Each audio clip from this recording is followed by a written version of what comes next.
Yesu ashimwe bene data, muraho neza. Nongeye kubahereza ikaze mu mwanya w'ijambo ry'Imana, ariko nk'uko bisanzwe reka dutangire twiragiza Imana. Tugushimiye kuri Imana yacu, Imana itugiriye ubuntu ngo twumve ijambo ryayo muri uyu mwanya. Nyemera Mwuka Wera aduhishurire ndetse adushoboze gusohoza ubutumwa ugiye kuduhereza binyuze muri iri jambo. Nitubwumva tubashe gusohoza icyo watugambiriyeho, tubisabye twizeye mu izina rya Yesu. Amen. Uyu ni umunsi wa gatatu tuganira ijambo ry'Imana. Intego dufite muri iki cyumweru ni ukuba abakristo badahindurwa n'ibihe. Uko wari uri uyu munsi aba ari kuzaba nyuma y'imyaka 5-10 uzaba ukiri umukristo.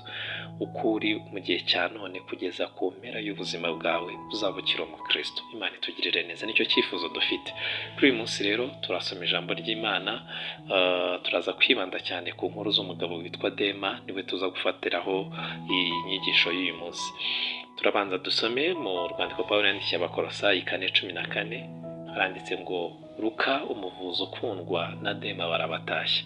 Aha hari mu mpera cyangwa se mu magambo asoza runo rwandiko Pawulo yandikiye Abakolosayi, yari yageze ku gice cy'intashyo, arimo aratashya, arimo abwira rero itorero ry'Abakolosayi abantu babatashya, aza kuvugamo Luka na Dema. Bigaragaza uburyo Dema yari intangarugero nziza, yari umukristo mwiza, bari barafatanije ivugabutumwa muri iri torero ry'Abakolosayi. Yandikira na Filemoni rero nabwo yaranditse aravuga ngo na Mariko, ubwo hari abandi yari yabanje kuvuga mbere, kugira ngo twihute twafashe n'umurongo agarukamo gusa. Aravuga ngo na Mariko na Arisitariko na Dema na Luka abo dusangiye umurimo baragutashya. Ibi nabyo birahamya uburyo Dema yari umuntu mwiza ashobora gutangaho, wagiraga ishyaka ry'umurimo w'Imana. Reka tugarukiraho.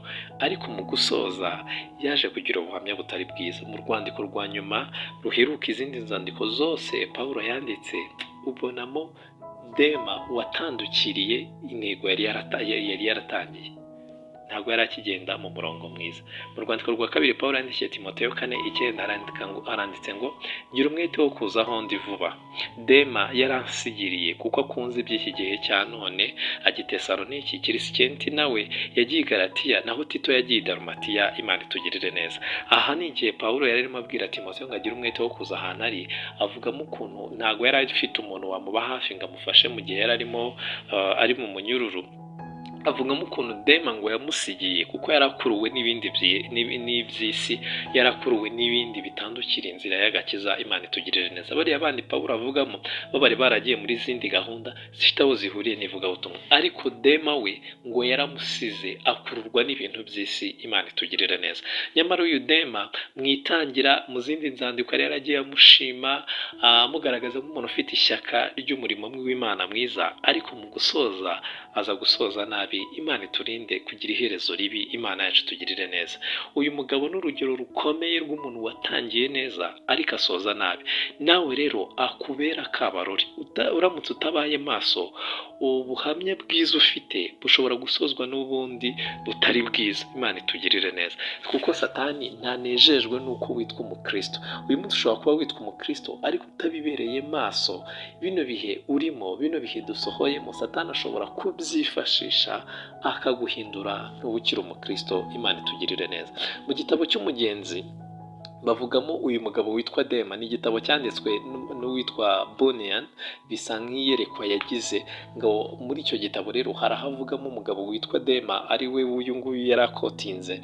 Uyu Dema ngo yari yaratandukira inzira igana mu ijuru, ngarangije ngo ajya ku ruhande, ngo aho yagiye ngo hari icyobo kibi, ngo gicunshumukamo umwotsi mwinshi cyane, ngo abakigwagamo ngo barapfaga, ngo abandi ngo bakavunagurika. Bigaragaza uburyo hirya y'inzira igana mu ijuru hari icyobo kirekire ngo gicukurwamo impiya. Niko icyo cyobo ngo Dema yari ariho ngo cyari kimeze.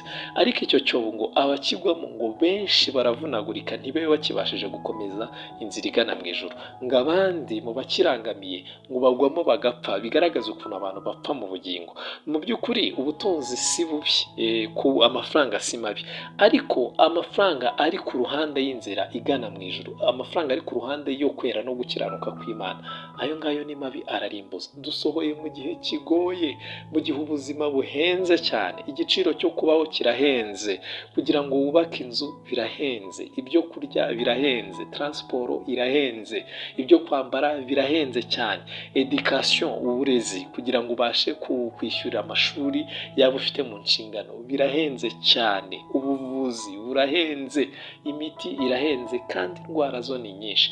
Ibyo bintu rero Satani arimo agenda abyifashisha mu gihe cya none, akabyifashisha agira ngo ahabye imitima y'abizera, abereke yuko amakiriro ari gusa mu gutandukira inzira yo gukiranuka. Akababwira ngo kugira ngo wubake inzu ni uko ubanza gukora amanyanga, kugira ngo ube umucuruzi uteye imbere ni uko uzajya ucuruza wiba, Imana itugirire neza, kugira ngo ugire iseta nziza akakubeshya yuko ari uko uzabanza kugambanira mugenzi wawe, ukagenda ugapandisha iyo we yari afite yafonze, yari yaramaze kumenyereza, ukagenda ugapandisha, niba yayikodeshaga ibihumbi 100 wowe ukagenda ugatanga 200, uba umuhemukiye. Wakabaye umukristo mwiza, wakagiye nawe ukifondera iyawe ukayimenyereza nk'uko yamenyereje. Imana itugirire neza. Ibi bihe rero umuntu atabibaye mu maso ngo afate ingamba, byamuhindura uwari umukristo mwiza akagira iherezo ribi nk'uko byagendekeye Dema, kubera gusa gukurikira iby'indamu no guterwa ubwoba n'iby'ubuzima. Imana itugirire neza.